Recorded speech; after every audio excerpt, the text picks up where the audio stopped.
আল্লাহর দরবারে শুকরিয়া আদায় করলে লাভ না লস? এইটা কি আমার কথা না আল্লাহর কথা? আল্লাহ তাআলা কোরআনুল কারীমের মধ্যে বলেন, وَإِذْ تَأَذَّنَ رَبُّكُمْ لَئِن شَكَرْتُمْ لَأَزِيدَنَّكُمْ وَلَئِن كَفَرْتُمْ إِنَّ عَذَابِي لَشَدِيدٌ। বান্দা, যদি আমার কাছে তোমরা শুকরিয়া আদায় করো, আমার নিয়ামত পেয়ে কৃতজ্ঞতা প্রকাশ করো, সন্তুষ্ট থাকো, তাহলে আমি আল্লাহ সুবহানাহু ওয়া তাআলা তোমাদের নিয়ামতগুলোকে আরো বেশি বেশি করে বাড়িয়ে দিব। সুবহানাল্লাহ। আর যদি আমার নিয়ামত পেয়ে শুকরিয়া আদায় না করো, কৃতজ্ঞতা প্রকাশ না করো, তাহলে তোমার নিয়ামতগুলোকে আমি আল্লাহ ছিনিয়ে নিয়ে তোমাকে গজব দ্বারা গ্রেফতার করব। বলেন নাউজুবিল্লাহ।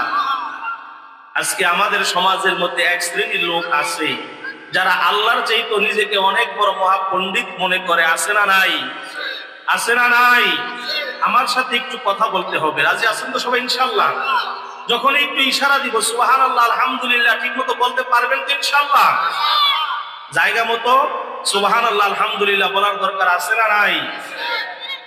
আমার বাড়ি হচ্ছে বাংলার প্রাচীন রাজধানী সোনারগাঁও। নাম শুনছেন আপনারা? নারায়ণগঞ্জ সোনারগাঁও। আমাদের সোনারগাঁয়ের একজন প্রবীণ বক্তা আছে, মীর হাবিবুর রহমান যুক্তিবাদী সাহেব। বাংলাদেশের মধ্যে একমাত্র যুক্তিবাদী তিনিই ছিলেন যার প্রত্যেকটি কথায় কঠিন কঠিন যুক্তি ছিল। কি বলেন ঠিক কিনা? তার এক বয়ানের একটি অংশ আপনাদের সামনে আমি পেশ করতেছি।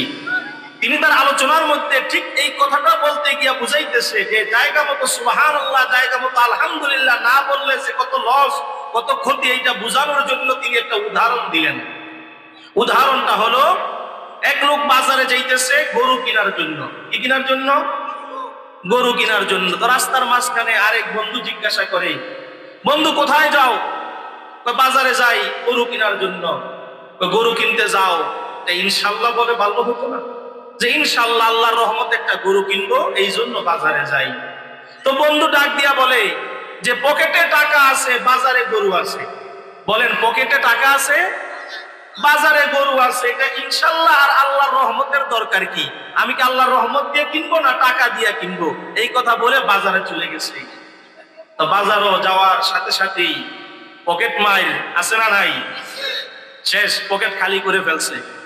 এখন মনটা ভীষণ মন নিয়ে কষ্ট করে আবার রওনা দিছে। ঠিক ওই জায়গায় বন্ধুর সাথে দেখা। ওই কি বন্ধু, গরু কোথায়? ওই ইনশাল্লাহ টাকা চুরি হয়ে গেছে, ইনশাল্লাহ গরু কিনতে পারি নাই। এখন এই আজাগায় কুজাগায় ইনশাল্লাহ বললে লাভ হবে? জায়গা মতো ইনশাল্লাহ সুবহানাল্লাহ বলতে রাজি আছি তো ইনশাল্লাহ? সদা সর্বদা শুকরিয়া আদায় করব কার? আমাদের সৃষ্টি করেছেন কে? আমাদের বাঁচায় কে? আমাদের মারে কে? আমাদের এই পৃথিবীর মধ্যে সুখ শান্তি দান করে কে? দু চোখ ভরে স্বপ্ন দিলে, বেঁচে থাকার আশা দিলে, দু চোখ ভরে স্বপ্ন দিলে, বেঁচে থাকার আশা দিলে, ফুলে ফলে সাজিয়ে দিলে, ফুলে ফলে সাজিয়ে দিলে, স্নিগ্ধ শ্যামল সুশোভায় শুকরিয়া জানাই তোমার, শুকরিয়া জানাই আল্লাহ, শুকরিয়া জানাই তোমার। অসহায় বান্দা মোরা বেঁচে আছি তোমার দয়ায়। ঠিক কিনা? তো বলেন না আমার সাথে, শুকরিয়া জানাই আল্লাহ, শুকরিয়া জানাই তোমার। অসহায় বান্দা মোরা বেঁচে আছি তোমার দয়ায়। এক সেকেন্ডের জন্য আপনি আমি দুনিয়ার মধ্যে থাকতে পারবো না, বাঁচতে পারবো না যদি আমার আল্লাহর রহমত না থাকে। ঠিক কিনা? এই জন্য আল্লাহ সুবহানাহু ওয়া তাআলা আমাদেরকে জানিয়ে দিয়েছেন, আল্লাহু আলা কুল্লি শাইইন কাদির। ও বান্দা শোনো শোনো শোনো, তোমার জীবনের প্রতিটি ক্ষেত্রে, পৃথিবীর প্রতিটি ক্ষেত্রে, তাম জগতের প্রতিটি ক্ষেত্রে সর্বশক্তিমান হলাম আমি আল্লাহ। কে? আমি আল্লাহ সর্বশক্তিমান। আমার চাইতে বড় আর কেউ নাই, আমার চাইতে শক্তিশালী আর কেউ নাই, আমার চাইতে ক্ষমতাবান আর কেউ নাই। দুনিয়ার মধ্যে ক্ষণস্থায়ী ক্ষমতা পেয়ে, দুনিয়ার মধ্যে ক্ষণস্থায়ী দায়িত্ব পাওয়ার পরে নিজেকে যে তুমি বাহাদুরি মনে করো, নিজেকে অনেক বড় পাওয়ারফুল মনে করো রে বান্দা, মনে রেখো আমি আল্লাহ ইচ্ছা করলে মুহূর্তের মধ্যে তোমাকেও আমি আল্লাহ পতন ঘটাইতে পারে কি পারে না? আল্লাহ সুবহানাহু ওয়া তাআলা আমাদেরকে জানিয়ে দিতেছে, বান্দা শোনো শোনো শোনো, তুমি শোনো, নিজেকে অনেক বড় বাহাদুরি মনে করো না।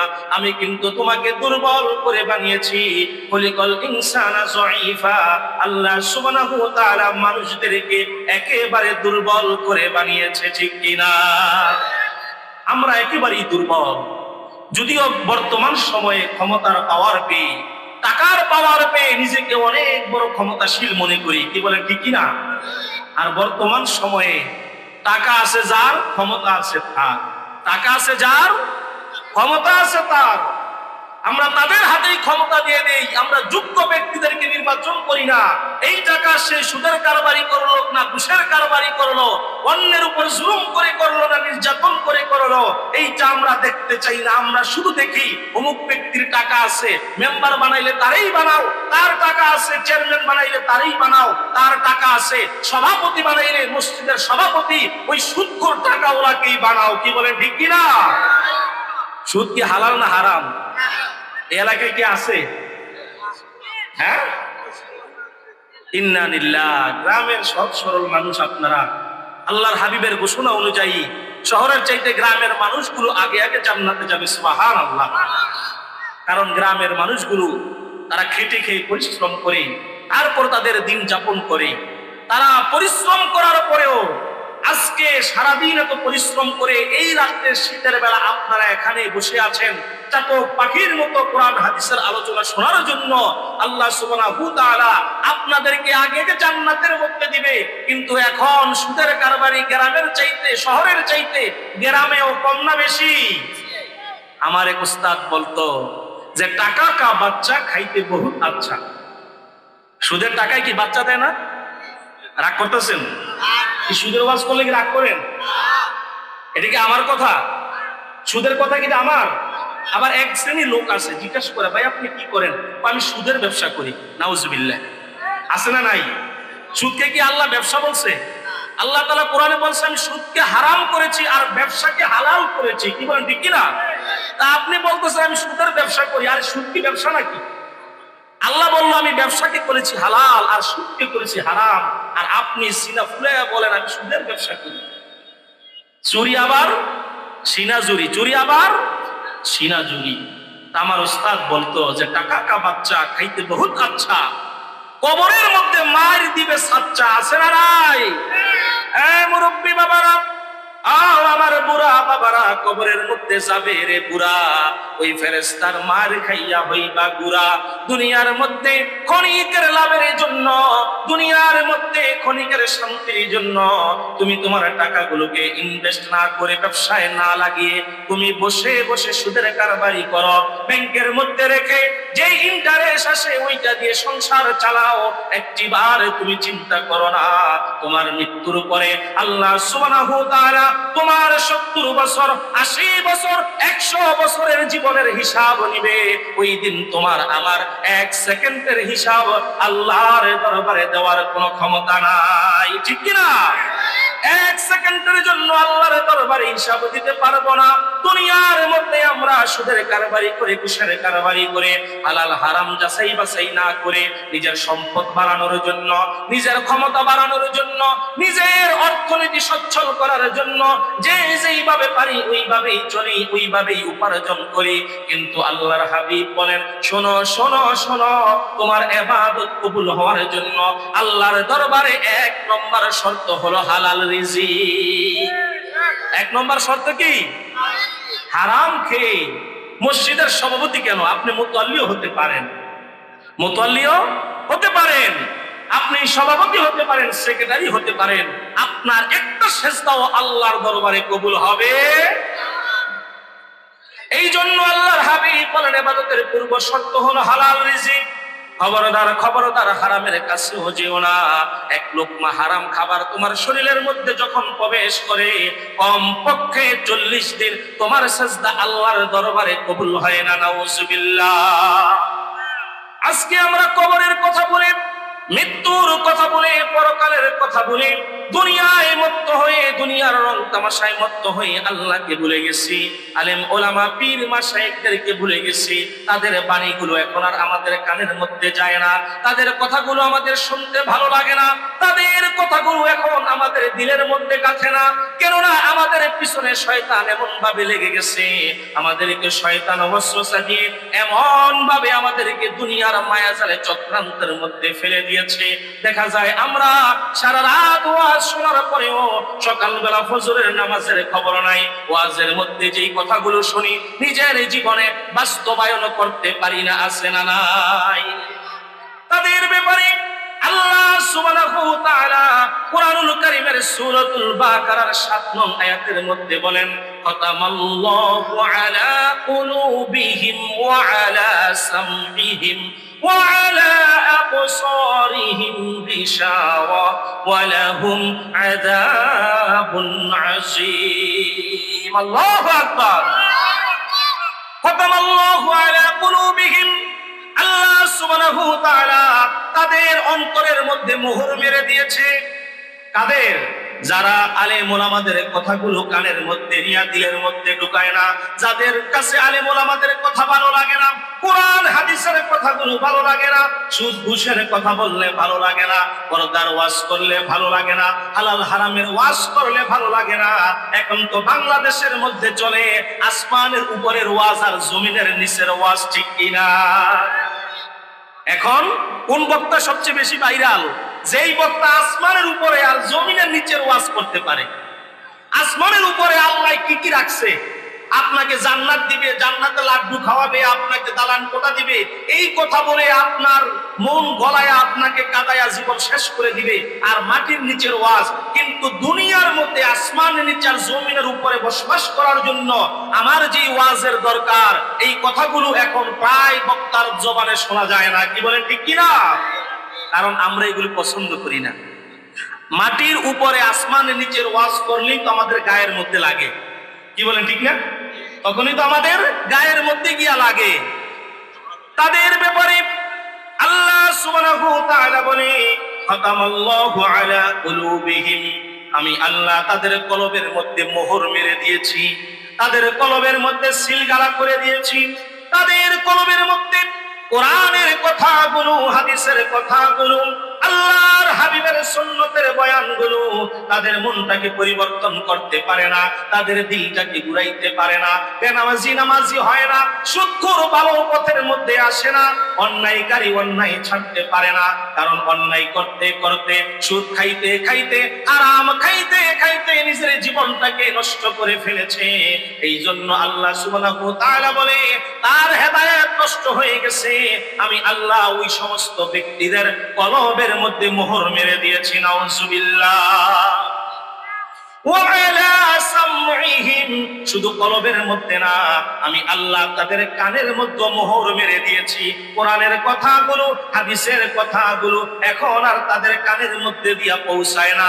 এখন মানুষ ওয়াজকে ওয়াজ মনে করে না, এখন ওয়াজকে মনে করে আওয়াজ। ঠিক কি না? ওয়াজ শব্দের অর্থ হচ্ছে নসিহত। বলেন, ওয়াজ শব্দের অর্থ কি? নসিহত, উপদেশ।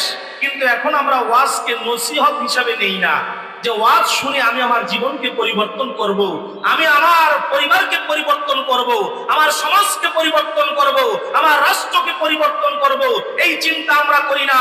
এখন ওয়াজকে আমরা বানাই নিছি আওয়াজ। 2-3 ঘন্টা মাহফিলে বসলাম, বক্তা জাকজমক ওয়াজ করলো, ভালো লাগলো, ভালো বলতে বলতে বাড়িতে চলে গেলাম, সকালবেলা ফজরের খবর নাই। আছে না নাই? বলেন, আছে না নাই? তাদের ব্যাপারে আল্লাহ সুবহানাহু ওয়া তাআলা বলে, ওয়া আলা সামঈহিম, আমি আল্লাহ তাদের কানের মধ্যে মোহর মেরে দিয়েছি। কোরআনের কথা, হাদিসের কথাগুলো শোনার পরেও তাদের কান দিয়া পরিপূর্ণ কথাগুলো ঢুকে না, তাদের কথাগুলো আওয়াজ হয়, ওয়াজ হয় না। ওয়ালা সামঈহিম ওয়ালা আবসারিহিম গিশাওয়া, এমনকি আমি তাদের চোখের সামনে পর্দা পড়ে গেছে। এই পর্দার কারণে তারা কোনটা সত্য কোনটা মিথ্যা দেখতে পারে না, ঠিক কিনা? কোনটা সত্য আর কোনটা মিথ্যা তারা দেখতে পারে না। তাদের চোখের সামনে পর্দা পড়ে গেছে, তারা ভালো জিনিসটা যাচাই বাছাই করতে পারে না এবং যাচাই বাছাই করার চেষ্টাও করে না। অন্যায় জুলুম নির্যাতন করতে করতে তাদের অন্তর নষ্ট হয়ে গেছে, কান নষ্ট হয়ে গেছে, চোখের সামনে পর্দা পড়ে গেছে। ওয়ালাহুম আযাবুন আযীম, বলেন তো আমার আল্লাহ যখন আপনাকে আমাকে ধরবে তখন কি বাঁচার উপায় আছে নাকি? বাঁচার উপায় আছে? নাই। এই জন্য সম্মানিত হাজিরিন, ওয়াজগুলোকে শুধু আমরা আওয়াজ বানাবো না, ওয়াজকে বানাবো ওয়াজের মতো নসিহত, যে প্রত্যেকটা আলেম কি বয়ান করে, কি কথাগুলো বলে, এগুলো যেন নিজের জীবনে বাস্তবায়ন করতে পারি, এগুলো যেন আমি শুনে আমার মধ্যে আমি আমল করতে পারি। আমি যেন বলতে পারি যে আজকে এই জায়গায় যে মাহফিল হয়েছে, এই মাহফিলটা তখনই সার্থক হবে যখন এখান থেকে মানুষগুলো বেনামাজি নামাজি হয়ে যাবে, সুদখোর সুদের কারবারি ছেড়ে দিবে, বেপরদা পর্দা অনুযায়ী চলবে। যে মা বোনেরা স্বামীর খেদমত করতো না, স্বামীর কথা অনুযায়ী চলতো না, স্বামীর খেদমত করবে, স্বামীর কথা শুনবে, সংসার আগলে রাখবে, তখনই আজকের মাহফিল সার্থক হয়ে যাবে, ঠিক কিনা? আল্লাহ সুবহানাহু ওয়া তাআলা আপনার আমার জীবনের মধ্যে বারবার হুঁশিয়ার দিয়েছেন। এই হুঁশিয়ার হলো মৃত্যু সম্পর্কে। এই পৃথিবীর মধ্যে সব কিছু আপনি আমি মিথ্যা প্রমাণ করতে পারি, কিন্তু মৃত্যুকে কোনোদিন মিথ্যা প্রমাণ করা যাবে না, ঠিক কিনা? এমন কেউ আছে যে হুজুর আমি তো মৃত্যুকে কয়বার ঘুরাইয়া পেছায়া মৃত্যুকে দূরে সরাই দিছি, আমি এখনো পর্যন্ত মরি নাই, বেঁচে আছি, এমন কেউ আছে? আমরা করোনার সময় দেখেছি যে আমাদের দেশের সাবেক স্বাস্থ্যমন্ত্রী হেলিকপ্টার দিয়ে আইসিইউর ভিতরে ভর্তি করছে। যিনি স্বাস্থ্যমন্ত্রী তারে নিয়ে আইসিইউর ভিতরে ভর্তি করছে, তারপরেও বাঁচতে পারে।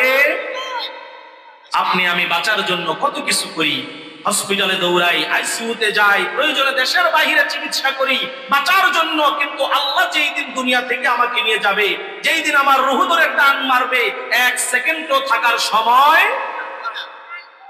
এই ব্যাপারে আল্লাহ সুবহানাহু ওয়া তাআলা আমাদেরকে বারবার হুঁশিয়ার করে দিয়েছেন, হুঁশিয়ার করে দিয়েছেন। আল্লাহ সুবহানাহু ওয়া তাআলা আমাদেরকে জানিয়ে দিয়েছেন, আল্লাযী খলাকাল মাউতা ওয়াল হায়াতা লিয়াবলুয়াকুম আইয়ুকুম আহসানু আমালা। আল্লাযী খলাকাল মাউত, আমি আল্লাহ মউত সৃষ্টি করেছি, আমি আল্লাহ মরণ সৃষ্টি করেছি। এই মরণ আমাদের জীবনে একবার আসবে কিনা? বলেন না, আসবে কিনা? মালাকুল মউত আমাদের কাছে আসবে কিনা? আমরা মালাকুল মউত আজরাইলে দেখছি? বলেন দেখছি?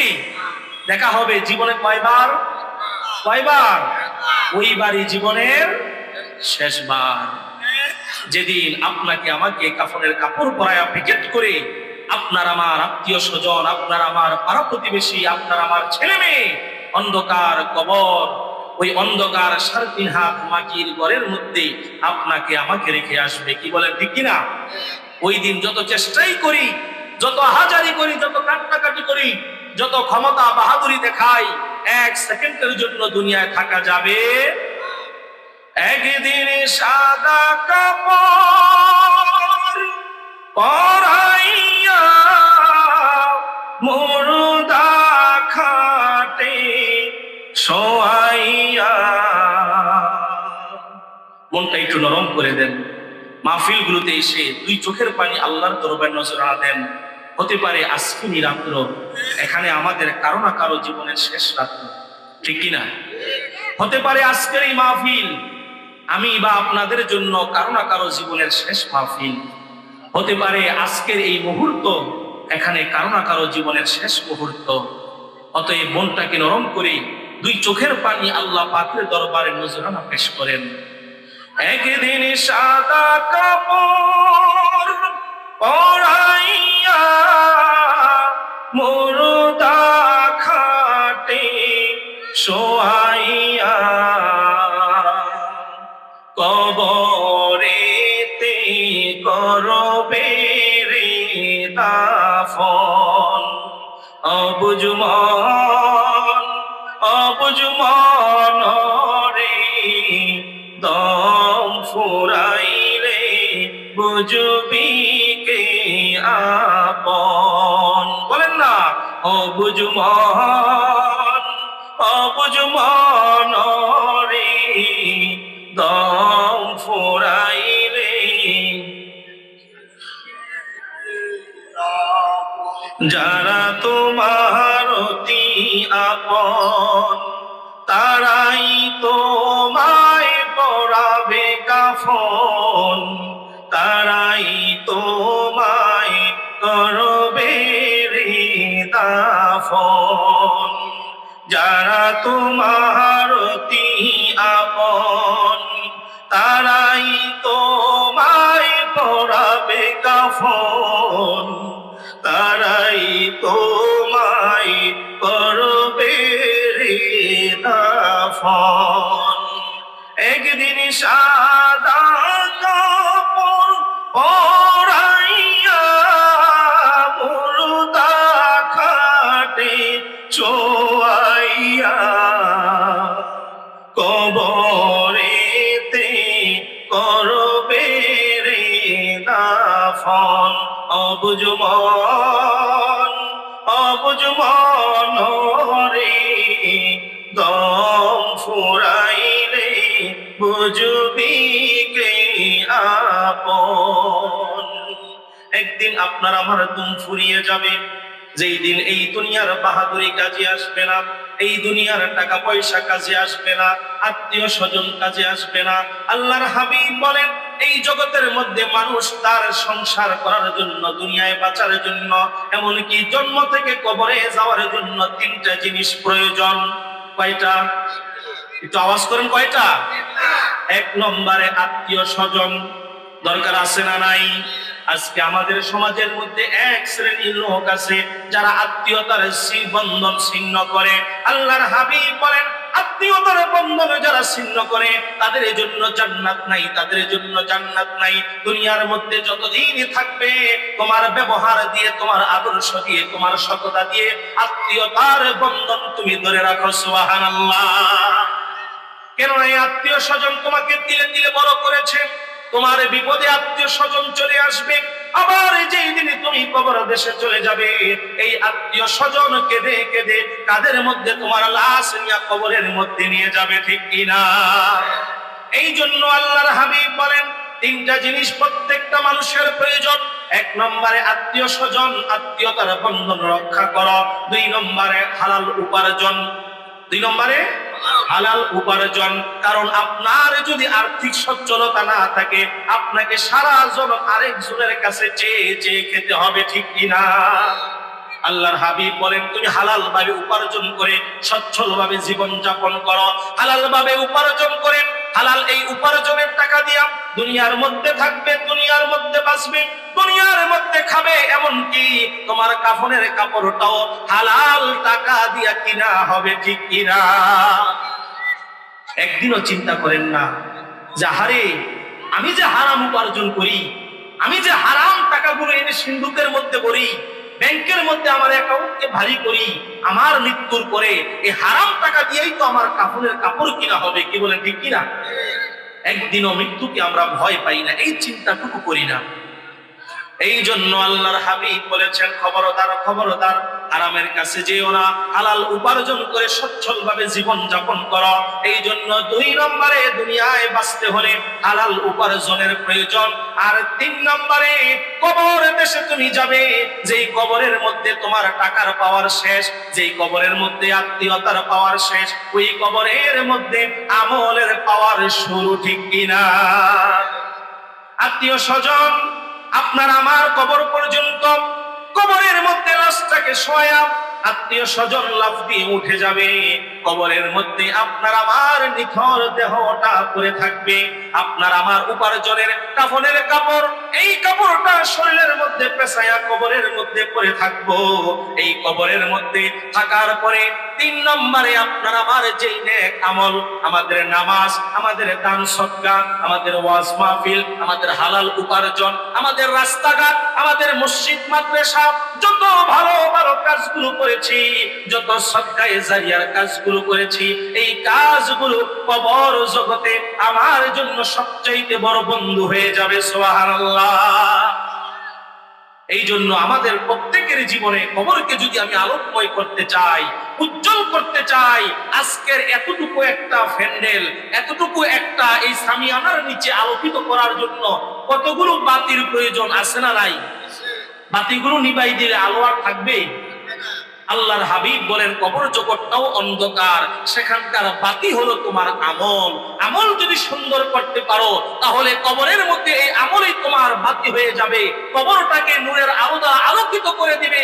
আর আমল যদি সুন্দর না হয়, তোমার আমলের মধ্যে যদি নামাজ না থাকে, হালাল না থাকে, যাকাত না থাকে, দান সদকা না থাকে, তোমার আমলের মধ্যে যদি মানুষের সঙ্গে সৎ ব্যবহার, ভালো আচরণ না থাকে, তাহলে বান্দা শোনো, তোমার কবরের বাতিটা ফিউজ হয়ে যাবে।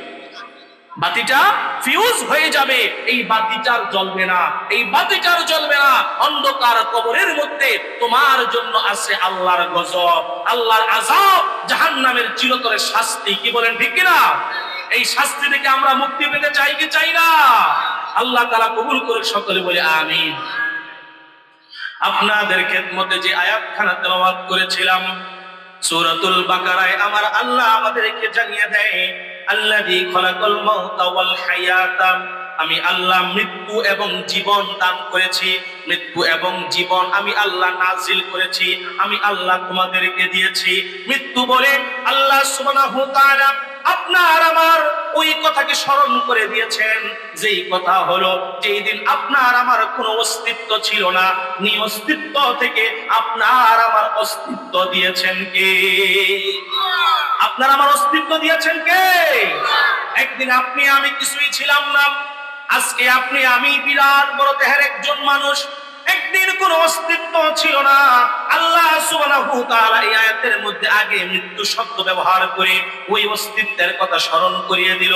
ও বান্দা শোনো শোনো, আল্লাযী খলাকাল মাউত, এখানে আমি মৃত্যুর কথা আগে বলেছি, কারণ এক সময় তোমার মরণ ছিল, তুমি শেষ ছিলা, তোমার কিছুই ছিল না। সেখান থেকে আমি আল্লাহ তোমাকে মার পেটের মধ্যে, যেই মার পেটের মধ্যে দুনিয়ার কোনো ক্ষমতা চলে না, দুনিয়ার কোনো বাহাদুরি চলে না, দুনিয়ার কোনো পাওয়ার চলে না, ওই মার পেটের মধ্যে 10 মাস 10 দিন তোমাকে আমাকে লালন করেছেন কে?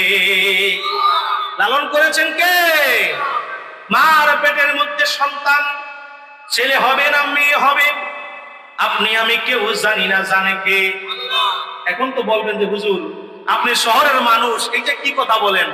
আলতাসুলু করলেই তো সব বেরিয়ে যায়, এটা ছেলে হবে না মেয়ে হবে। কি বলেন ঠিক না? আলতাসুলু করতেও কমপক্ষে 6 মাস সময় লাগে, লাগে কিনা? হ্যাঁ, নাকি বাচ্চা মার পেটে আসার পরেই 2-1 মাসের মধ্যেই আপনি বলতে পারবেন যে ছেলে হবে না মেয়ে হবে? কেউ বলতে পারবে না। বর্তমান বিজ্ঞান এখানেও ফেল। আপনি আলট্রাসোনোগ্রাম করেও যদি আপনি নির্বাচন করেন যে মার পেটের মধ্যে ছেলে আছে না মেয়ে আছে, এইটা ঠিক করতেও কমসে কম 6 মাস সময় লাগে, ঠিক কিনা? আর আমরা তো দেখি যে আলট্রাসোনোগ্রাম করার পরেও অনেক সন্তান হবে ছেলে, এই বলে মা বাবাকে ঘোষণা দিয়ে দেয়, মা বাবা ছেলে হবে এই খুশিতে, হওয়ার আগে গ্রাম ভরে মিষ্টি খাওয়ায়, হওয়ার পরে দেখে ওই মেয়ে। আছে না নাই? আছে না নাই? আল্লাহ সুবহানাহু ওয়া তাআলা বলেন মার পেটের মধ্যে ছেলে হবে না মেয়ে হবে, জগতের কেউ জানে না, একজন জানে, তিনি কে? মনটা উজাড় করে বলেন তিনি কে? ওই আল্লাহ সুবহানাহু ওয়া তাআলা তোমাদেরকে একেবারে শূন্য থেকে, জিরো থেকে মার পেটের মধ্যে তিলে তিলে বড় করে, মার পেটের মধ্যে অক্সিজেন দিয়া, মার পেটের মধ্যে খাবার দিয়া, মার পেটের মধ্যে রূহ দিয়া, মার পেটের মধ্যে শক্তি দিয়া বান্দা তোমাকে বড় করেছে। কারণ মার পেটের মধ্যে আপনি আমি কলিজার মধ্যে লাথি মেরেছি, ঠিক কিনা? সেখানে আমাদেরকে শক্তি দিছে কে? আল্লাহ। আল্লাহ তাআলা এখানে ওই মৃত্যুর কথা বলতেছে যে যখন তোমার কিছুই ছিল না, সেখান থেকে আমি আস্তে আস্তে তোমাকে কি করেছি? তোমাকে আমি বড় করেছি, মার পেটের মধ্যে আমি তোমাকে একেবারে মৃত্যু থেকে, জিরো থেকে আমি তোমাকে আস্তে আস্তে বড় করে তুললাম। আল্লাযী খলাকাল মাউতা ওয়াল হায়াতা, এবং আমি তোমাদেরকে হায়াত দিলাম, তোমাদেরকে সময় দিলাম। আমার পূর্বে চমৎকার করে আলোচনা করেছেন সূরাতুল আসরের, সূরা আসরের মধ্যে আল্লাহ সময়ের কসম করে, কারণ এই পৃথিবীর মধ্যে আল্লাহ মানুষকে যত মূল্যবান দামি দামি জিনিস দিয়েছেন, এর মধ্যে দামি একটা জিনিসের নাম হলো হায়াত, ঠিক কি না? এই হায়াতের জন্য আপনি আমি সকালবেলা ডায়েট কন্ট্রোল করি, এই হায়াতের জন্য আপনি আমি পেট ভরে ভিটামিন যুক্ত খাবার খাই, এই হায়াতের জন্য আপনি আমি গ্যাস্ট্রিকের বড়ি খাই, এই হায়াতের জন্য ডাক্তারের কাছে দৌড়াই, এই হায়াতের জন্য আপনি আমি যত চিকিৎসা আছে চিকিৎসা করে হায়াতটাকে লম্বা করতে চাই, ঠিক কিনা? এখানে কেউ আসি যে হুজুর আমি তাড়াতাড়ি মরতে চাই? আছে কেউ? একজনও হাত তুলবে না, একজনও হাত তুলবে না। এখানকার মধ্যে সবচেয়ে বয়স্ক ব্যক্তিটাকে যদি বলি যে মুরব্বী মানুষ, আপনার আর কি শখ আল্লাহ আছে? দুনিয়ার মধ্যে তো সবকিছুই শেষ করলেন, এবার হাতটা তুলেন না যে আল্লাহ আমি মরতে চাই। কি বলেন? হাত তুলবে? তার মানে জগতে কেউই মরতে চায় না। আল্লাহ সুবহানাহু ওয়া তাআলা বলেন, বান্দা শোনো শোনো, আমি তোমাকে হায়াত দিয়েছি, আমি তোমাকে সময় দিয়েছি। আল্লাযী খলাকাল মাউতা ওয়াল হায়াতা লিয়াবলুয়াকুম আইয়ুকুম আহসানু আমালা। লিয়াবলুয়াকুম আইয়ুকুম, আমি তোমাকে এই যে জিরো থেকে মার পেটের মধ্যে তিলে তিলে বড় করে দুনিয়ার মধ্যে তোমাকে আমি পাঠাইলাম, তোমাকে আমি জীবন দিলাম, হায়াত দিলাম। এই হায়াত দেওয়ার একটা উদ্দেশ্য আছে না নাই? বলেন আছে না নাই? আজকে যে এত সুন্দর একটা মাহফিলের আয়োজন করা হয়েছে, এইটার একটা উদ্দেশ্য আছে না নাই?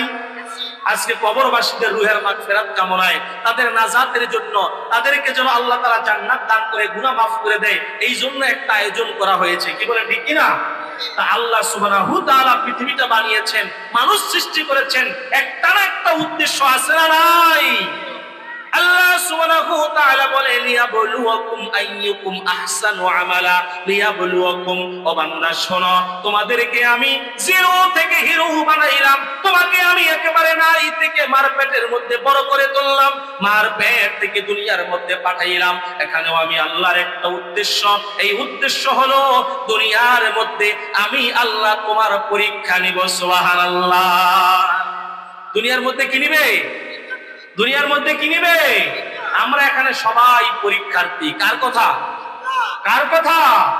লিয়াবলুয়াকুম আইয়ুকুম আহসানু আমালা, আমি তোমাদেরকে দুনিয়ার মধ্যে পরীক্ষা নিব, কে সৎ কর্মে, ভালো কর্মে সবচাইতে বেশি সুন্দরভাবে করতে পারে, ভালো কাজগুলোকে সুন্দর করে করতে পারে, সুন্দর করে যে কে আমল করতে পারে, খালেস নিয়তে কে আমল করতে পারে।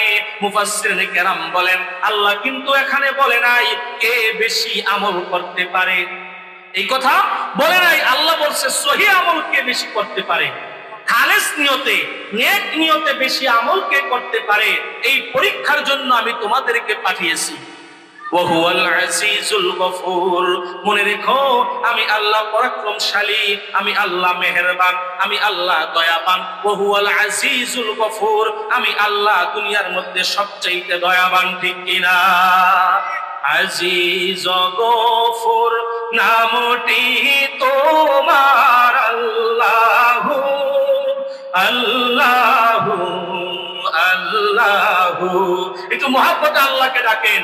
রহিম রহমান নামটি তোমার, আল্লাহু আল্লাহু আল্লাহ। কাদির সাত্তার নামটি তোমার, আল্লাহু আল্লাহু আল্লাহু। জলিল জাব্বার নামটি তোমার, আল্লাহু আল্লাহু। আল্লাহর নাম জপতে ভালো লাগে কি লাগে না? ভালো লাগে কি লাগে না? খারাপ লাগতেছে আপনাদের? খারাপ লাগতেছে? আল্লাহ সুবহানাহু ওয়া তাআলা এখানে বলছেন ওয়া হুয়াল আজিজুল গফুর, আমি আল্লাহ পরাক্রমশালী, আমি আল্লাহ দয়াবান, আমি আল্লাহ মেহেরবান। আমার মতো দয়াবান মেহেরবান জগতে আর একটাও খুঁজে পাবে না। তো যে আল্লাহ এত দয়াবান, এত মেহেরবান, ওই আল্লাহ আমাদেরকে বলে দিচ্ছেন যে আমি কিন্তু দুনিয়ার মধ্যে বান্দা তোমাদেরকে পাঠাইছি পরীক্ষা নেওয়ার জন্য, আর এই পরীক্ষার কেন্দ্রের মধ্যে সেই হবে সবচাইতে বড় সফল, সেই গোল্ডেন জিপিএ 5 পাবে যে খালেস নিয়তে, উত্তম নিয়তে, সুন্দরভাবে আখলাক চরিত্র ঠিক রেখে আল্লাহর ইবাদত করতে পারে। কি বলেন ঠিক কিনা? এই জন্য হাদিস শরীফ রাসূল করিম সাল্লাল্লাহু আলাইহি সাল্লাম বলেন, আখলিস দীনাকা ইয়াকফিকাল আমালুল কলিল, অল্প আমলই তোমার নাজাতের জন্য যথেষ্ট হবে যদি আমলটা হয় সুন্দর। কি বলেন ঠিক কিনা? রাত ভরে আপনি তাহাজ্জুদ নামাজ পড়েন, রাত ভরে ইবাদত বন্দেগী করেন, কিন্তু দেখা যায় আপনার এই নামাজের মধ্যে খালেস নাই, খুশখুশু নাই, মহব্বত নাই, ভালোবাসা নাই। আপনার ওয়াজ মাহফিলে রাত ভর বসে থাকেন, আমলের নিয়ত নাই, ভালো হওয়ার নিয়ত নাই। এই ইবাদত করে দিন পার করা যাবে, রাত পার করা যাবে, কিন্তু আল্লাহর দরবারে প্রিয় বান্দা হওয়া যাবে না। আমরা কি আল্লাহর দরবারে প্রিয় বান্দা হতে চাই কি চাই না? কারা কারা চাই? দুই হাত তুলে দেখাই। নারে তাকবীর, নারে তাকবীর। মাশাআল্লাহ, হাত নামাই, হাত নামাই। আল্লাহ তাআলা আমাদের সবাইকে কবুল করুক, সকলে বলি আমিন। সম্মানিত হাজিরিন, এই দুনিয়ার মধ্যে আল্লাহর প্রিয় বান্দা হওয়ার জন্য যুগে যুগে আল্লাহ তাআলা নবী এবং রাসূল পাঠিয়েছেন এই পৃথিবীর পথ ভোলা মানুষদেরকে পথের সন্ধান দেখানোর জন্য। কি বলে ঠিক কিনা? এক একজন সাহাবী আল্লাহ পাকের দরবারে তারা এমন ভাবে প্রিয় হয়ে গেছে, আল্লাহর হাবিব বলেন, তোমরা যদি আমার একজন একেবারে নতুন সাহাবী, আমার ক্ষুদ্রতম সাহাবীকেও যদি অনুসরণ করো, তাকেও যদি অনুকরণ করে তোমরা চলতে পারো, আল্লাহর জান্নাত পর্যন্ত পৌঁছায়া যাবে। সুবহানাল্লাহ। অথচ আজকে আমরা আমাদের মডেল, আমাদের আদর্শ আমরা সাহাবীদেরকে বানাই না, আমাদের আদর্শ আমরা নবী রাসূলদেরকে বানাই না, আমাদের আদর্শ বানাই স্টার জলসা আর জি বাংলা। আছে না নাই? এলাকায় আছে স্টার জলসা, জি বাংলা আছে। ঘরে ঘরে স্টার জলসা আর জি বাংলা। আমার মা বোনেরা, আজকে আমি রাস্তা দিয়ে আসার পথে দেখলাম যে পুরুষ যেই কয়জন আছে এর চাইতে মনে হয় মিনিমাম 5 গুণ হবে মহিলা। নাকি 5 গুণ হবে মহিলা। আসার পর দেখলাম দলে দলে মা বোনেরা আসতেছে। ও মা বোনেরা, এই মাহফিল গুলোকে হেদায়েতের জরিয়া করতে হবে, এই মাহফিল গুলোতে নিজের মধ্যে কিছু আমল তৈরি করতে হবে। আজকে স্টার জলসা, জি বাংলা রাত্রে যদি দেখতে না পারে, সকালবেলা আবার কাজা কাফারা আদায় করে। সকালে কি কাজা কাফারা আদায় করে যে রাত্রে দেখতে পারি নাই। আর যারা আবার দেখছে, রাত্রে দেখছে, সকালে আবার এইটারে মোতওয়ালা করে। আমাদের মাদ্রাসার ভাষায় বলে আমরা কিতাব মোতওয়ালা করতাম, যে যেই পড়াটা পড়ছে এটারে আবার রিভিশন দিতাম।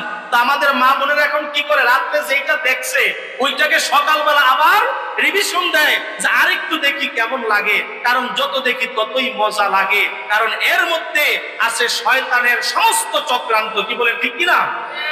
শয়তান আমাদের বন্ধু না শত্রু? বন্ধু না শত্রু? কে বলছে? এখন তো শয়তানকে বানাইছি বন্ধু আর মানুষদেরকে বানাইছি শত্রু। ভুল বললাম? বলেন ভুল বললাম? এখন বর্তমানে আমরা মানুষদেরকে বানাইছি আমার চিরশত্রু, ভাই বড়দন, রক্তের বাঁধন। কিন্তু বর্তমান সময়ে ভাই ভাইয়ের মধ্যে মিল নাই।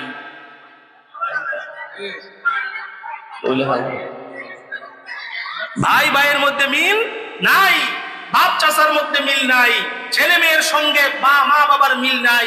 এমন অবস্থা আমাদের মাঝে আছে না নাই? আমাদের সোনার বাংলার সোনার ছেলেরা তারা একটু বড় হতে পারলেই তারা চায় মা বাবা থেকে আলাদা থাকতে। কি বলেন ঠিক কিনা?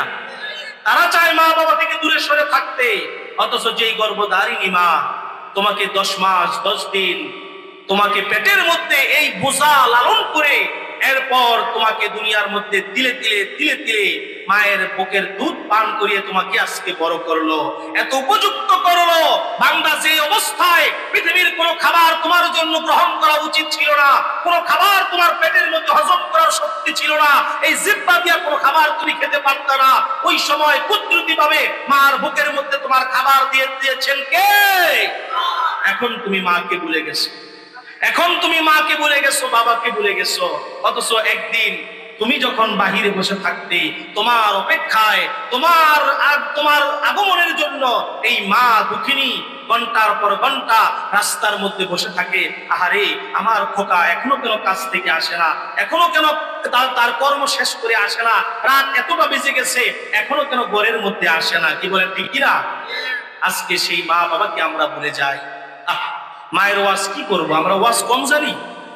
ওয়াবিল ওয়ালিদাইনি ইহসানা, আল্লাহ কোরআনে যে আয়াত বলছে মা বাবার প্রতি সদয় আচরণ করতে, মা বাবার প্রতি আদব আখলাক রাখতে, এই ওয়াজ তো আমরা সবাই জানি, কিন্তু মানার বেলা তো কেউ নাই। একদিন তুমি বুঝতে পারবে, যেই দিন তুমি মা বাবা হবে, যেই দিন তুমিও বৃদ্ধ হয়ে যাবে, যেই দিন তোমাকেও আল্লাহ সুবহানাহু ওয়া তাআলা ওই কাতারের মধ্যে দাঁড় করাবে, ওই দিন তুমি বুঝবে মা বাবা কত বড় রতন ছিল, মা বাবা কত বড় তোমার জন্য মেহনত পরিশ্রম, তোমার জন্য ত্যাগ করেছে। কি বলেন ঠিক কিনা? একদিন কবরের পাশে দাঁড়িয়ে সন্তান চোখের পানি জড় করে কাঁদবে, আর বিল করে মা দুঃখিনীর জন্য আল্লাহর দরবারে দোয়া করবে, আর মনে মনে চিন্তা করবে, ওগো আল্লাহ, এই পৃথিবীর মধ্যে কত মাকে কষ্ট দিয়েছি, কত মাকে যন্ত্রণা দিয়েছি, ও আমার মালিক, ও আমার প্রভু, আমার মা বাবাকে তুমি মাফ করে দাও, তাদের সঙ্গে আমাদেরকেও মাফ করে দাও। দরকার আছে না নাই? কবর জিয়ারত করা দরকার আছে না নাই? কবরের পাশে গিয়ে আপনি সূরাতুল ইয়াসিন পড়ে, সূরা ইখলাস, সূরাতুল ফাতিহা পড়ে আল্লাহর দরবারে রব্বির হামহুমা কামা রাব্বায়ানি সগীরা বলে আল্লাহর দরবারে আপনি দুই হাত তুলে দোয়া করেন, মা বাবার কবর আযাব মাফ করে দিবে কে? কেমন আছেন মা জননী, কেমন আছেন বাবা মনি, কেমন আছেন মা জননী, কেমন আছেন বাবা মনি, ভাই বন্ধুর খবর রাখনি, কিছুই কহিলা না, কবর দেশের খবর লইলা না। ঠিক কিনা? মা বাবাকে যে কবরে শোয়া রেখে আসলাম, একদিনও গিয়ে মা বাবার কবরের সামনে দাঁড়িয়ে আল্লাহর দরবারে দুই ফোঁটা চোখের পানি নজরানা দেওয়ার মতো ক্ষমতা আমার মতো কুলাঙ্গারের হলো না। বলেন তো, এটা কি সন্তান নাকি দুনিয়ার মধ্যে সবচাইতে বড় আবু জাহেল? দুনিয়ার মধ্যে সবচেয়ে বড় জাহেল, যে মা বাবার কবরের পাশে দাঁড়িয়ে আল্লাহর দরবারে দোয়া করতে পারে না, আল্লাহর কাছে চাইতে পারে না। এই জন্য মনটা একটু নরম করে মা বাবার কথা স্মরণ করে, যাদের মা বাবা চলে গেছে, এখানে আমরা অনেকেই আছি যাদের মা নাই বাবা নাই, আছি না নাই? দুই হাত তুলি, কাদের কাদের মা বাবা নাই একটু হাত তুলি। দেখছেন? আল্লাহু আকবার, আল্লাহু আকবার, হাত নামাই। আল্লাহ সবাইকে মাফ করে দেব।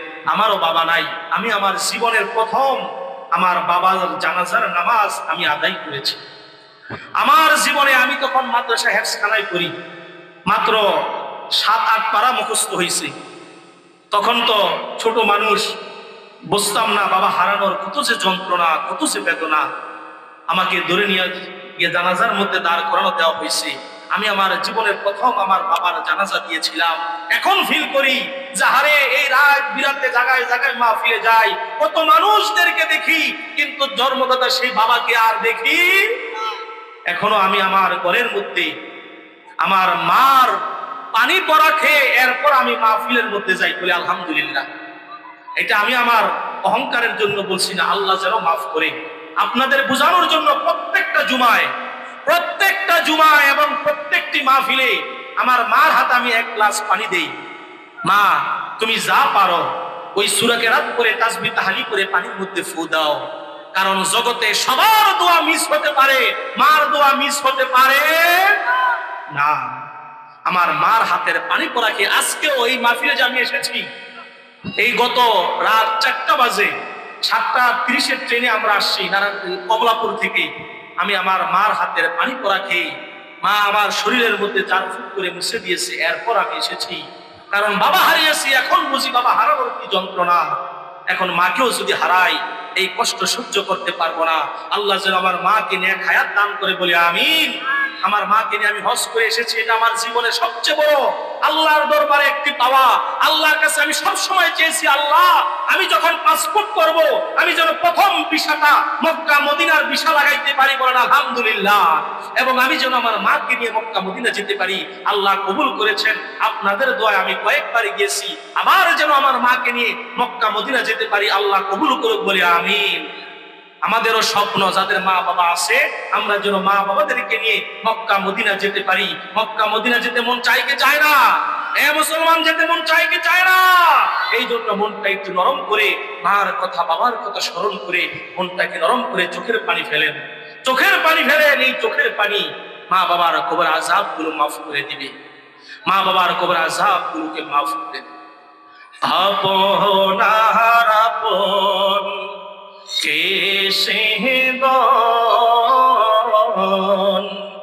মন তারে চিনলা না, কবর দেশের খবর লইলা না। 3.5 হাত করতে ফেলে কেমন কইরাইলা চলে, 3.5 হাত করতে ফেলে কেমন কইরাইলা চলে, বাড়ি আইতে দেরি হইলে যে মা ঘুমাইতো না, বাড়ি আইতে দেরি হইলে যে মা ঘুমাইতো না, ওই কবর দেশে মায়ের পাশে একদিন রইলা না। আপন আর আপন কে সেদন, মন তারে চিনলা না, কবর দেশের খবর লইলা না। বলেন না, কবর দেশের খবর। গর্বে রাখছেন যে মা তোমায়, তারি রক্ত তোমার খাবার। গর্বে রাখছে যে মা তোমার, তারি রক্ত তোমার খাবার। কেঁদে কেঁদে যে জননী কাটিয়ে দিল রজনী, কবরে তার কবর নিতে পাগল হইলা না, কবর দেশের খবর লইলা না, বাড়ি আইতে দেরি হইলে যে মা ঘুমাইতো না, ওই কবর দেশে মায়ের পাশে একদিন রইলা না। আপন আর আপন কে সেদন, মন তারে চিনলা না, কবর দেশের খবর লইলা না, কবর দেশের খবর লইলা না। আজকে আমরা কবর দেশের খবর লই না। দুনিয়ার মধ্যে মা বাবাকে বলে, দুনিয়ার মধ্যে মার যন্ত্রণা, মার মমতা বলে দুনিয়া পেয়ে মত্ত হয়ে আসি।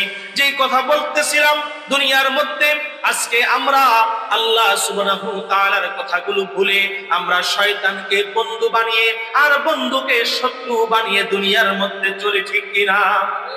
শয়তানকে বানাইছি, বলেন শয়তানকে বানাইছি বন্ধু, আর বন্ধুকে বানাইছি কি? শত্রু।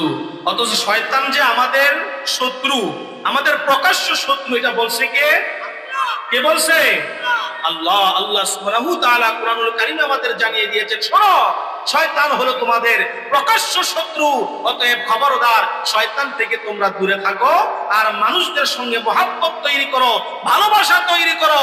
তোমার হাত এবং মুখের দ্বারা অপর মুসলমান যেন কষ্ট না পায়, তোমার পাড়া প্রতিবেশী যেন কষ্ট না পায়, তাদের সঙ্গে সুসম্পর্ক বজায় রাখো, আত্মীয়তার বন্ধন বজায় রাখো। আর এখন আমাদের সবচেয়ে বড় দুশ্মনী হচ্ছে মহল্লার মানুষের সঙ্গে, ভাই ভাইয়ের সঙ্গে, মা বাবার সঙ্গে। কি বলেন, ঠিক কিনা? এই জন্য আমি প্রায় সময় বলি যে দুশ্মন, এই দুশ্মন শব্দটা লিখতে আরবিতে 4টা অক্ষর লাগে। বলেন কয়টা? কয়টা? আরো জোরে কয়টা? আপনারা মনে হয় ক্লান্ত হয়ে গেছে। এখন কি দোয়া শেষ হয়ে যাবে? দোয়া শেষ হয়ে যাবে? আপনারা আছেন? ইমানদার মুসলমানদেরকে সেই ঠান্ডা কখনো কাবু করতে পারে না। হ্যাঁ, দেখছেন এখন মাত্র 10:40, সময় তো বেশি হয় নাই। এখন তো মানুষ অ্যাভেলেবেল 11টা 12টায় ঘুমায়। কি বলেন, ঠিক না? আজকে আমরা জান্নাতের বাগানে একটু বসছি, একটু কোরআন হাদিসের আলোচনা, একটু আমাদের নফসকে পরিশুদ্ধ করার আলোচনা শুনে যেন আমরা পবিত্র হয়ে বাড়িতে যেতে পারি। আল্লাহ তাআলা কবুল করুক, বলে আমিন। দুশ্মন লিখতে অক্ষর কয়টা? অক্ষর কয়টা? 4টা। দাল, শিন, মিম, নুন। দুশ্মন নাকি? দাল, শিন, মিম, নুন, দুশ্মন। বর্তমান সময়ে আপনি আমি দুশ্মন বানাই ভাইকে, আপনি আমি দুশ্মন বানাই পাড়া প্রতিবেশীকে, বংশের মানুষকে। অথচ দুশ্মন আজকে আমি প্রমাণ করে দিয়ে যাব আপনার আমার দুশ্মনকে। দুশ্মন লেখার জন্য 4টি অক্ষরের প্রয়োজন। দাল, শিন, মিম, নুন দুশ্মন শব্দ হয়ে যায়। এই দুশ্মনের জন্য 1 নম্বরে অক্ষর হলো দাল। 1 নম্বরে কি? দাল দিয়া হলো দুনিয়া। বলেন কি? কি? দাল দিয়া হলো দুনিয়া। দুনিয়া হলো আপনার আমার বড় দুশ্মন, ঠিক কিনা? দুনিয়ার মধ্যে আপনার আমার এই দুনিয়া বড় দুশ্মন। এখন বলতে পারেন তাহলে আমরা দুনিয়ায় থাকবো কিভাবে? এইটাও আমি সলিউশন দিয়ে যাই। দুনিয়ায় থাকবো আমরা এমন ভাবে, যেমন ভাবে পানির মধ্যে নৌকা চলায়, পানি ছাড়া যেমন নৌকা চলে না, নৌকা চলার জন্য যেমনি ভাবে পানির প্রয়োজন, কিন্তু পানিকে আবার নৌকার ভিতরেও ঢুকায় না। নৌকার ভিতরে পানি তোলে? হ্যাঁ, পানি থাকলেও পানিকে কি করে? বাহিরে ফেলে দেয়। তো নদীর মধ্যে, পানির মধ্যে নৌকা চলে, পানির উপরে বেশি বেশি নৌকা চলে, কিন্তু নৌকার ভিতরে পানি ডুব দেয় না। ঠিক তেমনি ভাবে আপনার আমার 1 নম্বর দুশ্মন হলো দুনিয়া। তো এই দুনিয়ার মধ্যে আপনি আমি চলবো কেমন ভাবে? নৌকার মতো, যে দুনিয়ার মধ্যে যতটুকু প্রয়োজন, যতটুকু পাশ কেটে চলা যায়, যতটুকু দুনিয়া থেকে দূরে থেকে চলা যায়, এই রকম ভাবে চলতে হবে। দুনিয়াকে নিজের মধ্যে মত্ত করে নেওয়া যাবে না, দুনিয়াকে নিজের মধ্যে জাহের করে নেওয়া যাবে না, দুনিয়াকে নিজের মধ্যে একবারে নিজের আপন বানায়া নেওয়া যাবে। 1 নম্বরে দাল দিয়া দুনিয়া। দুনিয়া আমাদের সবচেয়ে বড় দুশ্মন। অতএব এই দুনিয়া থেকে আমাদের বেঁচে থাকতে হবে, দুনিয়ার ফিতনা ফাসাদ থেকে বেঁচে থাকতে হবে, দুনিয়ার অন্যায়, দুনিয়ার জাহির, দুনিয়ার সমস্ত বাতিন যত খারাপ কাজগুলো আছে, প্রকাশ্য অপ্রকাশ্য সমস্ত খারাপ কাজ থেকে আমরা যেন বেঁচে থাকতে পারি, বলে আমিন। তো দুশ্মনের প্রথম হলো দাল। দাল দিয়া দুনিয়া। বলেন না দাল দিয়া? বলেন ডাল দিয়া। 2 নম্বরে অক্ষরের নাম হলো শিন। অক্ষরের নাম কি? মাশাআল্লাহ, অক্ষরের নাম শিন দিয়া হলো শয়তান। আছে না নাই? আছে না নাই? আজকে মাহফিলে যারা বসে আছে, এই আওয়াজ মাহফিল শুনতেছে, নিজের শীতকে উপেক্ষা করে, কষ্ট উপেক্ষা করে, এইটা কি শয়তানের ভালো লাগে না খারাপ লাগে? মাঝে মাঝে শয়তান খোঁচা দেয়, আরে শরীর তো ঠান্ডা হয়ে গেছে, বাহিরে গিয়া 2টা টান দিয়া শরীরটা গরম করে আয়। আছে না নাই? আছে না নাই? বাহিরে যা। আরে এই শীতের মধ্যে এত ওয়াজ শুনিনি। আরে হুজুরগত ওয়াজ সারা বছরই করবে, হুজুররা কি কখনো মিথ্যা কথা বলে? তারা তো সত্য কথাই বলে। এত শোনার দরকার নাই, বাহিরে যা, শরীরটা একটু গরম কর, এখনো অনেক সময় বাকি আছে, বাহিরে গিয়া চিপাই গিয়া একটু টান দে। আছে না নাই? শিন দিয়া হলো শয়তান। শয়তান কখনো চায় না আপনি আমি ভালো কাজ করি, আপনি আমি ভালো পথে চলি, আপনি আমি ভালো কাজে অংশগ্রহণ করি। শয়তান সর্বক্ষণ চায় আপনি আমি যেন অন্যায় কাজে লিপ্ত হয়ে, মন্দ কাজে লিপ্ত হয়ে এই দুনিয়া থেকে জাহান্নামবাসী হয়ে যায়, ঠিক কিনা? অতএব 2 নম্বরে হলো শিন, শিন দিয়ে হলো শয়তান। শয়তান হলো আমাদের সবচেয়ে বড় দুশমন। শয়তানের মতো দুশমন আর একটাও নাই, ঠিক কিনা? আজকে এখানে আমি দেখতে চাই শয়তানকে আমরা কারা কারা দুশমন বানাতে চাই, হাত তুলে দেখাই। মাশাআল্লাহ, শয়তানকে দুশমন বানাতে চাই কি চাই না? আল্লাহ কবুল করে বলে আমিন। শয়তান আমাদের প্রকাশ্য শত্রু, সবচেয়ে বড় দুশমন। 2 নম্বরে শিন দিয়া শয়তান, 3 নম্বরে মিম। 3 নম্বরে কি? মিম দিয়া মাখলুক। মিম দিয়া কি? মাখলুক। মাখলুক কিছুই করতে পারে না আল্লাহ ছাড়া, আমার আল্লাহ সব করতে পারে মাখলুক ছাড়া, ঠিক কিনা? আল্লাহর কিছু করার জন্য মাখলুকাতের কোনো প্রয়োজন হয় না, দুনিয়ার কোনো সাহায্য লাগে না, কারো কাছে হাত পাততে হয় না। কিন্তু মানুষের চলার জন্য, বাঁচার জন্য, দুনিয়ায় থাকার জন্য আল্লাহর সাহায্য দরকার আছে না নাই? এই জন্য 3 নম্বরে হলো মিম, মিম দিয়া হলো মাখলুক। মাখলুক হলো আমাদের সবচেয়ে বড় দুশমন। মাখলুক থেকে হেফাজতে থাকতে হবে, মাখলুক থেকে দূরে থাকতে হবে, কারণ মাখলুক কিছুই করতে পারে না আমার আল্লাহ ছাড়া, আর আমার আল্লাহ সব করতে পারে মাখলুক ছাড়া, ঠিক কিনা? তাহলে দাল শিন মিম। 4 নম্বরে কি? কষ্ট করে 4 নম্বরে নুন।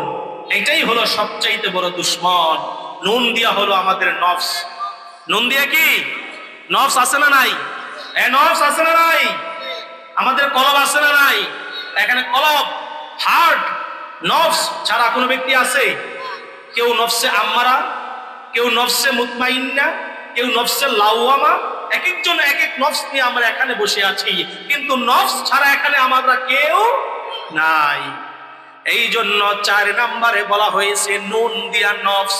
নফস হলো আমাদের বড় শত্রু, কারণ নফসে আমাদেরকে ধোঁকা দিয়া বাহিরে রাখতে চায়, নফস ধোঁকা দিয়া কোরআনের আলো থেকে দূরে সরাইতে চায়, নফস ধোঁকা দিয়া আমাদেরকে কোরআন হাদিসের মাহফিল থেকে দূরে সরাইতে চায়, নফস ধোঁকা দিয়া ওই যে আমি বলেছিলাম মা বোনেরা, স্টার জলসা জি বাংলা মনে আসেনি? মনে আসেনি? এইটা ভুলে গেল, মনে করাই দে নফস। মনে করাই দে কে? নফস। নফসের মধ্যে ঘুরতে থাকে যে রাত্রে তো স্টার জলসা জি বাংলা দেখতে পারো নাই, এত সুন্দর একটা সিরিয়াল চলে গেল, সকালে কাজা কাফারা আদায় কর, কাজা কাফারা আদায় কর। আর যদি রাত্রে দেখতেও থাকো, এখন রিপ্লে আবার দেখ, রিপ্লে আবার দেখ। কারণ কি করবি, এখন তো আগের মতো কাজ নাই। আগের মা বোনেরা সাংসারিক যেই কাজ ছিল, যেই ধরনের দুনিয়াবি কাজ ছিল, সাংসারিক কত ঝামেলা আগেরকার দিলে আমরা দেখতাম। আমরাও তো গ্রামের সন্তান, সকাল হলেই দেখতাম আমাদের মা চাষিরা গরুর গোবর দিয়া উঠান লেপত। আছে না নাই? আপনাদের এদিকে আছে? মেহমান যেই দিন বাড়িতে আসবে ওই দিন সকালবেলাই ঘুম থেকে উঠে 1 নম্বর কাজ হলো গরুর গোবর দিয়া উঠানটারে লেইপাইটারে পরিষ্কার করে, কি বলে ঠিক কিনা? 1 নম্বরে কাজ ছিল উঠান ঝাড়ু দেওয়া, ঘর দুয়ার ঝাড়ু দেওয়া, রান্না বান্না করা। আগের কার যুগে সবার ঘরে সকাল বেলায় ভাত রান্না হয়ে যেত, ঠিক কিনা? আর এখন আমরা এত আধুনিক হয়ে গেছি, ওই সকাল বেলা 2টা রুটি বেশি খাই না। আর পারলে পার্সেল আনো, পারলে কি পার্সেল আনো। গ্রামে তো কম চলে, শহরে কয় সময় নাই, রুটি বানানোর সময় নাই, নাস্তা করার সময় নাই, যাও হোটেলে খাইয়া নিও, আর আমারটাও পার্সেল পাঠাইয়া দিও। কত আরাম, হ্যাঁ কত আরাম। সংসারের কাজ নাই, ছেলে মেয়ের দায়িত্ব নাই। এখনকার যুগের মা বাবারা সন্তানদেরকে সঠিকভাবে শিক্ষা দেওয়ার জন্য, আদব শিক্ষা দেওয়ার জন্য সন্তানদেরকে নিয়ে বসে না। আগেরকার যুগের মা বাবারা মূর্খ ছিল, কিন্তু উস্তাদের কাছে গিয়া বলতো আমার ছেলেকে আপনার কাছে দিয়া গেলাম, আমার ছেলের হাড্ডি রাইখা গোশতগুলো মাইরা ফাটাইয়া লাইবেন, তারপরেও তারে কোরআনে হাফেজ বানাইবেন, ঠিক কিনা? বলতো কিনা? শুধু হাড্ডি গুলো রাইখেন, গোশত মাইরা ফাটাই লাইবেন, তারপর তারা মানুষের মতো মানুষ করবেন। আর এখনকার যুগে যদি উস্তাদে একটা চোর দিতে পারে, হাই হাই, হ্যাঁ পুলিশ নিয়ে যায়, করছে কি এমন ভাবে মারে, মানুষে মারি দেখে এমন মারবে, করছেটা কি আমার সোনামণির গালের মধ্যে দেখ দাগ বসায় দিছে, এমন ধরনের কথা বলে উস্তাদের মনে আঘাত দেওয়ার মতো এমন জাহেল, এমন মূর্খ আমাদের সমাজে আছে না নাই? তখন থেকেই এই শিক্ষার কদর নষ্ট হয়ে গেছে। যখন থেকে আমরা শিক্ষার চাইতে সন্তানদেরকে বেশি প্রশ্রয় দেই, কি বলেন ঠিক কিনা? কারণ আমরা শিক্ষার চাইতে সন্তানদেরকে বেশি ভালোবাসি, বেশি মহব্বত করি। সন্তান মানুষ হোক, জ্বলে পুড়ে এটা খাঁটি সোনা হোক, এইটা আমরা চাই না। এই জন্যই তো সন্তান বড় হয়ে আমাদেরকেও আর ঘরের মধ্যে রাখায় না, আমাদেরকে পাঠায় দেয় বৃদ্ধাশ্রমের মধ্যে, কি বলেন ঠিক কিনা? অথচ বাংলার এই 95% মুসলিম দেশের মধ্যে কেন এই বাংলার জমিনে বৃদ্ধাশ্রম থাকবে? এটা মা বাবার দোষ। কারণ মা বাবা সকাল হলেই স্টার জলসা আর জি বাংলা নিয়ে বসে পড়ে। ও আমার মা বোনেরা, আপনাদের স্মরণে 2 মিনিট কথা বলতে চাই। আপনি আমি স্টার জলসা জি বাংলা দেখে, দুনিয়ার সমস্ত সিরিয়াল গুলো দেখে আপনি আমি সময় কাটিয়ে দেই, সন্তানের পিছনে সময় দেই না, সন্তানের পিছনে মেহনত করি না। সন্তানকে আপনি আমি লালন দিয়ে, ভালোবাসা দিয়ে, মহাব্বত করে, শাসন করে তাকে আমি বড় করে আমি মানুষের মতো মানুষ করে তুলি না। তাহলে এই সন্তান বড় হয়ে আমাকে অবশ্যই বৃদ্ধাশ্রমে পাঠাবে, আমাকে অবশ্যই সে কষ্ট দিবে, আমার থেকে আলাদা হয়ে যাবে। অতএব বাংলার জমিনে, এই বাংলার ভূখণ্ডে, মুসলিম রাষ্ট্রের মধ্যে প্রত্যেকটি ঘরে ঘরে আগে যেমন সকালবেলা কোরআন তেলাওয়াত ছিল, সকালবেলা ঘুম থেকে ওঠার পরে আমরা মা বোনদের তেলাওয়াতে শুনতাম আলিফ লাম মিম যালিকাল কিতাবু লা রাইবা ফি। সুবহানাল্লাহ, ঠিক কি না? আগে আমরা ঘরের মধ্যে শুনতাম কি, সকালবেলা আজান দেওয়ার পরেই নামাজ পড়ে গুনগুন গুনগুন করে মা বোনেরা কোরআন তেলাওয়াত করতো। আর এখন ঘুম থেকে উঠেই 8টা-9টা বাজে, 8টা-9টা বাজে ঘুম থেকে উঠে,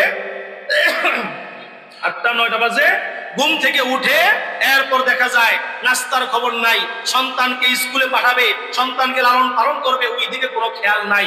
অতএব আমার মা বোনেরা, আজকে যেহেতু আপনাদের সংখ্যা বেশি, আমি দোয়া করি আজকের মাহফিলে আপনারা কষ্ট করে এসেছেন, এত সুন্দর মাহফিলে এসে বয়ানগুলো আপনারা শুনতেছেন, এই বয়ানগুলো নিজের মধ্যে আমলে গঠন করুন, নিজেকে পরিবর্তন করুন, নিজেকে সুন্দর করুন, নিজের সংসারকে সুন্দর করুন, নিজের পরিবারকে সুন্দর করুন এবং স্বামীর খেদমত করুন। দরকার আছে না নাই? দরকার আছে না নাই? আগেরকার যুগের মহিলারা স্বামীর নাম নিবে তো দূরের কথা, স্বামীর সামনে উচ্চ আওয়াজে কথা পর্যন্ত বলার সাহস পেত না।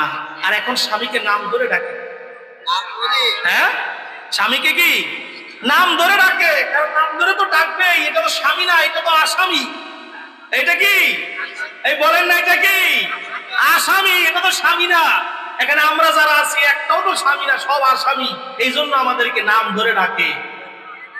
হাজতের মধ্যে যেমন পুলিশ কয়েদিকে কি করে নাম ধরে ডাকে, আমরা হলাম এখন সেই কয়েদি হয়ে গেছি। নিজের ঘরের মধ্যে আমরা কয়েদি হয়ে গেছি, কারণ আমার ঘরকে আমি ঠিক করতে পারি নাই। আল্লাহ আমাকে নেতৃত্বের জন্য পুরুষ বানিয়েছে, আল্লাহ আমাকে নেতৃত্ব দেওয়ার জন্য আমাকে আল্লাহ তাআলা পুরুষ বানিয়ে দুনিয়ায় পাঠিয়েছে, আর আমরা সেই নেতৃত্ব দিয়ে দিই এখন মহিলাদের হাতে, কি বলে ঠিক কিনা? এখন তো আমাদের দেশের মধ্যেই, যদিও এখন বর্তমানে অস্থায়ীভাবে বিদায়, কিন্তু অতীতে আমরা দেখছি আমাদের এই প্রধানমন্ত্রী, বিরোধী নেত্রী, স্পিকার যা আছে সব মহিলা, সব মহিলা দিয়ে আমরা ভরে ফেলছি। আজকে আমাদের ঘরের মধ্যে ওই রকম শাসন নাই, ওই রকম ভাবে তদারকি নাই, বিদায় ঘরগুলোর মধ্যে সঠিকভাবে দ্বীন ইসলাম চর্চা হয় না। ও আমার মা বোনেরা, ও আমার পর্দার আড়ালের মা বোনেরা, আজকে আমরা যেই ঘরের মধ্যে থেকে গুনার কাজে লিপ্ত হয়ে আসি, মা মনে রেখো, যে ঘরের মধ্যে তুমি রঙিন শাড়ি পরে এই ঘরের মধ্যে প্রবেশ করেছিলে, নববধূ বানায়া তোমাকে ঘরের মধ্যে সবাই প্রবেশ করিয়েছিল, তোমাকে শরবত খাওয়ায়া বরণ করে নিয়েছিল, একদিন এই ঘর থেকে কাফনের কাপড় পরায়া তোমাকে বিদায় করা হবে, কি বলে ঠিক কিনা? একদিন এই বাড়ির উঠানের মধ্যে তোমার লাশটা পড়ে থাকবে, একদিন এই বাড়ি থেকে চিরতরে তোমাকে সাদা কাপড় পরায়া এই মহল্লা থেকে বিদায় করে কবরস্থানের মধ্যে তোমাকে রাখা হবে, কি বলেন ঠিক কিনা? অতএব আমরা যেন সচেতন হয়ে যাই, এই মাহফিলগুলো যেন আমাদের হেদায়েতের মার্কাজ হয়ে যায়, হেদায়েতের উসিলা হয়ে যায়। এখান থেকে যে কথাগুলো শুনবো, এই কথাগুলো যেন আমলের নিয়তে শুনতে পারি, এই কথাগুলো যেন নিজের জীবনে বাস্তবায়ন করতে পারি। আল্লাহ তাআলা কবুল করুক, সকলে বলে আমিন। সম্মানিত হাজিরিন, আপনাদেরকে অনেকক্ষণ কষ্ট দিয়েছি।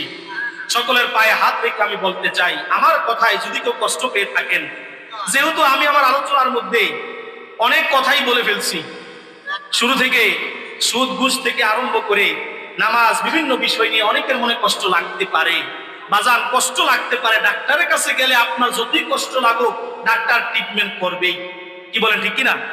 ডাক্তার চিকিৎসা করবেই, এটাই হচ্ছে নিয়ম। অতএব আমরা এই ওয়াজ মাহফিলের আলোচনাগুলোকে কষ্ট কেউ মনে করব না। আমার মধ্যে যে খারাপিয়াত আছে, আজকে নিয়ত করে তওবা করে বাড়িতে যাব। ইন্নাল্লাহা ইউহিব্বুত তাওয়াবিনা ওয়া ইউহিব্বুল মুতাতাহহিরিন। আল্লাহ তাআলা তওবাকারীদেরকে এবং পবিত্র ব্যক্তিদেরকে ভালোবাসে। সুবহানাল্লাহ। আমরা যেন তওবা করে পবিত্র হয়ে বাড়িতে যেতে পারি, সকলে বলে আমিন। সম্মানিত হাজিরিন, আমি সোনারগাঁও, বাংলার প্রাচীন রাজধানী সোনারগাঁয়ের সন্তান। আমি সংক্ষিপ্তভাবে সোনারগাঁয়ের একটি কথা আপনাদের জানাতে চাই। বাংলার প্রাচীন রাজধানী সোনারগাঁও, এই জন্য আমি গর্ব করি না, আমি গর্ব করি বাংলার প্রাচীন রাজধানী যেমন সোনারগাঁও, এই ভারত উপমহাদেশের মধ্যে হাদিসের দর্শ দিয়েছেন ইমাম শায়খ শরীফউদ্দীন আবু তওবা। সবার আগে এই ভারত উপমহাদেশের মধ্যে সোনারগাঁয়ে তিনি বুখারী শরীফের হাদিসের দর্শ দিয়েছেন, ক্লাস করিয়েছেন। সুবহানাল্লাহ। এই জন্য হাদিসের রাজধানীও বলা হয় সোনারগাঁও। অতএব আমি সেই সোনারগাঁয়ের সন্তান।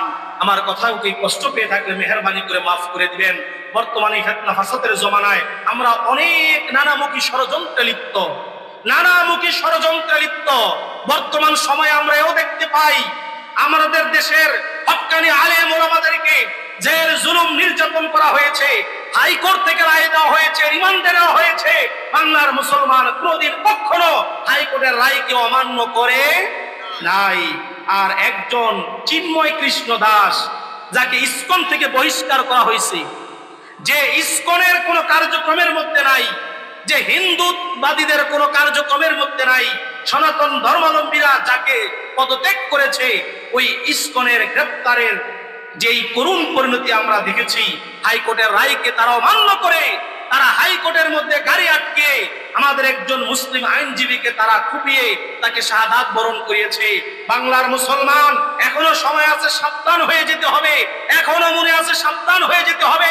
মনে রাখবেন, এক সময় এই বাংলার জমিনে নাটক করে মাথার মধ্যে পাগড়ি টুপি দিয়ে জঙ্গি নাটক খেলা হয়েছিল এই মুসলমানদের ঈমান নষ্ট করার জন্য, মুসলমানদেরকে বহির্বিশ্বে তাদেরকে কলঙ্ক দেওয়ার জন্য। এখন নতুন করে ষড়যন্ত্র চলতেছে এই ইসকনের মাধ্যমে। কি বলেন, ঠিক কিনা? ইসকনের যেই কয়জন সদস্য আছে, আরে বাংলার মুসলমানেরা যদি প্রস্তাব করে দেয়, এই ইসকন ভেসে গঙ্গার জলে তারা নিমজ্জিত হয়ে যাবে, ঠিক কিনা? অতএব সাবধান, সাবধান। যত ধরনের চক্রান্ত হোক, যত ধরনের এই বাংলার বিরুদ্ধে, ওলিয়া উলিয়াদের দেশের বিরুদ্ধে, আলেম ওলামা পীর মাশায়েখদের এই দেশের বিরুদ্ধে ষড়যন্ত্র চলবে, ততই আমরা হুঙ্কার দিয়ে আল্লাহু আকবার বলে মাঠে ময়দানে ঝাঁপিয়ে পড়ব। রাজি আসবে ইনশাআল্লাহ? আল্লাহ তাআলা কবুল করুক, সকলে বলে আমিন। ওয়া আখির দাওয়ানা আনিল হামদুলিল্লাহি রাব্বিল আলামিন।